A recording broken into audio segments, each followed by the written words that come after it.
ম্যাচের শুরুতে মিশরের গোল, স্তব্ধ আকাশি সাদায় ছেয়ে যাওয়া গ্যালারি। দ্বিতীয়ার্ধে আর্জেন্টিনার জালে দ্বিতীয় গোল করে যেন ম্যাচের সমাপ্তি লিখে ফেলেছিল ফারাওরা। এরপর মেসিরা কামব্যাকের গল্প লিখেছেন। ক্রিশ্চিয়ান রোমেরোর ৭৯ মিনিটের গোলের পর ৮৩ মিনিটে মেসি সমতাসূচক গোল করেন।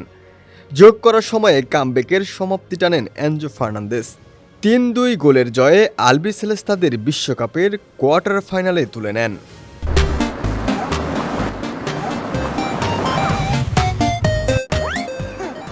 মঙ্গলবার আটলান্টা স্টেডিয়ামে ম্যাচের ১৫ মিনিটে এমি মার্টিনেজের ফাঁক দিয়ে আর্জেন্টিনার জালে বল পাঠিয়ে দেয় মিশর। বক্সের বাহির থেকে দেওয়া ক্রসে দারুণ এক হ্যাট করেন ডিফেন্ডার ইয়াসের ইব্রাহিম। ম্যাচের ২১তম মিনিটে ওই গোল শোধ করার সহজতম সুযোগ পেনাল্টি পেয়ে যায়, কিন্তু শট নিয়ে মেসি গোল করতে পারেননি। প্রথমার্ধে পিছিয়ে পড়া কাতার বিশ্বকাপের চ্যাম্পিয়নরা সমতায় ফিরতে ব্যর্থ হয়।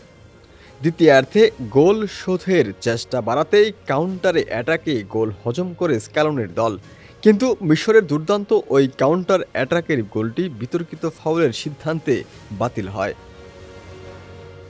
তবে ৬৭ মিনিটে মিশরের আরেকটি কাউন্টার অ্যাটাক থেকে পাওয়া গোলে আর বাতিলের বাঁশি বাজাতে পারেনি রেফারি।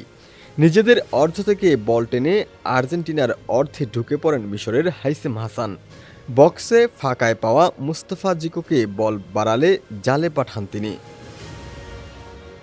প্রথমবার বিশ্বকাপের নক আউটে খেলা মিশর রক্ষণের দেয়াল উঁচু করে খেলতে শুরু করে, কিন্তু আর্জেন্টিনার আক্রমণের কাছে টেকেনি ফারাওদের পিরামিড। ম্যাচের ৭৯ মিনিটে মেসির ক্রস থেকে গোল করেন ডিফেন্ডার ক্রিশ্চিয়ান রোমেরো। কেপ ভার্দের বিপক্ষেও গোল করে দলকে বাঁচিয়েছিলেন তিনি। ৫ মিনিট পরেই বক্সের জটলা থেকে মেসি দুর্দান্ত এক শট নিয়ে দলকে সমতায় ফেরান। তখনও মনে হচ্ছিল ম্যাচ অতিরিক্ত ৩০ মিনিটে গড়াবে, কিন্তু যোগ করা সময়ের ৩য় মিনিটে হেড থেকে জয়সূচক গোল করেন এনজো ফার্নান্দেস।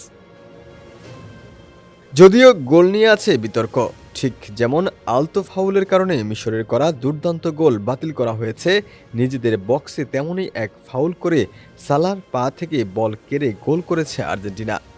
রেফারি ফাউল ডাকলে সেখানে আর্জেন্টিনা পেনাল্টি খেত, সেখানে উল্টো গোল পেয়ে গেছে কাতার বিশ্বকাপের চ্যাম্পিয়নরা। ডেস্ক রিপোর্ট, সমকাল।